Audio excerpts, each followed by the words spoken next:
बरवाड़ा के बाबा देवनारायण के इस मंदिर, पवित्र मंदिर के इस प्रांगण में विराजमान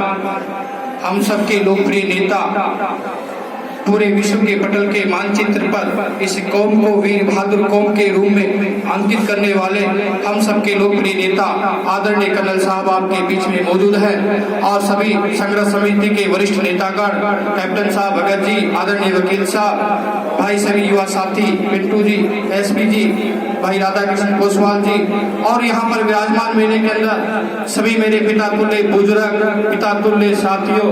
और माता और बहनों, सभी को मैं सबसे पहले आपके चरणों में राम राम करता हूँ, प्रणाम करता हूँ और इस गुर्जर सरदारी को नमस्कार करता हूँ। समय सीमा कम है, मंच की मर्यादा करना हम जैसे, क्योंकि कर्नल साहब की टीम के आदमी हैं, अनुशासन बहुत जरूरी है। मैं आपसे ये कहना चाहता हूँ, मेरी सरदारी के लोगों, मेरे युवा साथियों, आपके बीच में हमारे नेता कर्नल साहब बैठे हैं। आपको पता है कि 17 साल से कर्नल साहब ने इस ढलती उम्र के अंदर संघर्ष किया और संघर्ष एक नाम से किया कि इस मेरी राजस्थान के नहीं पूरे हिंदुस्तान के अंदर मेरी वीर बहादुर कौम स्वाभिमान के साथ जी सके, अपने हक के साथ जी सके। वो करने वाले इस हिंदुस्तान के अंदर कोई नेता हुआ है तो आपका नेता कर्नल साहब हुआ है, जिन्होंने इस गुर्जर की पगड़ी की इज्जत पूरे विश्व के पटल के मानचित्र में ये दिखा दिया कि वीर बहादुर कौम होती है तो गुर्जर जाति होती है। मैं कहता हूँ जातीय सरदारों,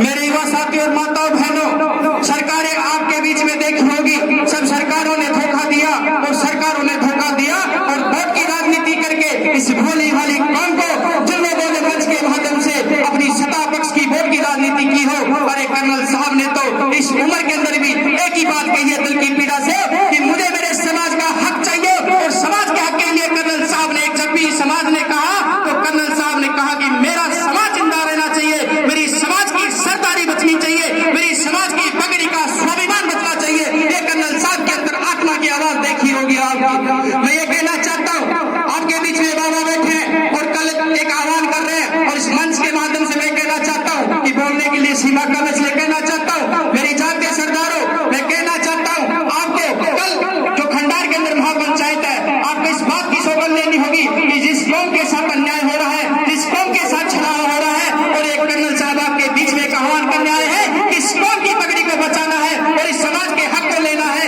तो आपको एकजुट रहना होगा और एकजुट के साथ जब भी कर्नल साहब आपको आवाज दे तो मैं कहता हूँ सभी एकता के सूत्र में बन जाना और इस गुर्जर की सरदारी को तुम बचा लेना और इसकी ताकत को तुम बरकरार रख लेना। और आपसे एक निवेदन यही कहना चाहता हूँ जातीय सरदारों कि बहुत से लोग आएंगे, बहुत से संगठन की राजनीति करने वाले लोग आएंगे। अरे कर्नल साहब ने तो आपके हक के लिए इस हिंदुस्तान के अंदर एक ऐसा मैसेज दिया है कि जब भी कर्नल साहब ने आवाज दी है और इस आंदोलन के माध्यम से दिखा दिया था कि हम किसी सरकारों से रास्ते में चले हैं और गिरे हैं, परंतु कभी भी डिगे नहीं है और अपने मान के साथ, मुद्दे के साथ, हमेशा मजबूती के साथ खड़े रहने वाले आदमी है तो आदरणीय कर्नल साहब है। इससे ज्यादा समय नहीं लेना चाहता, अपनी अंतरात्मा की आवाज से यही कहना चाहता हूँ जातीय सरदारों कि आप लोग कल खंडार में अधिक से अधिक संख्या में पहुंचे और आदरणीय कर्नल साहब ने हमारे नेता को मजबूत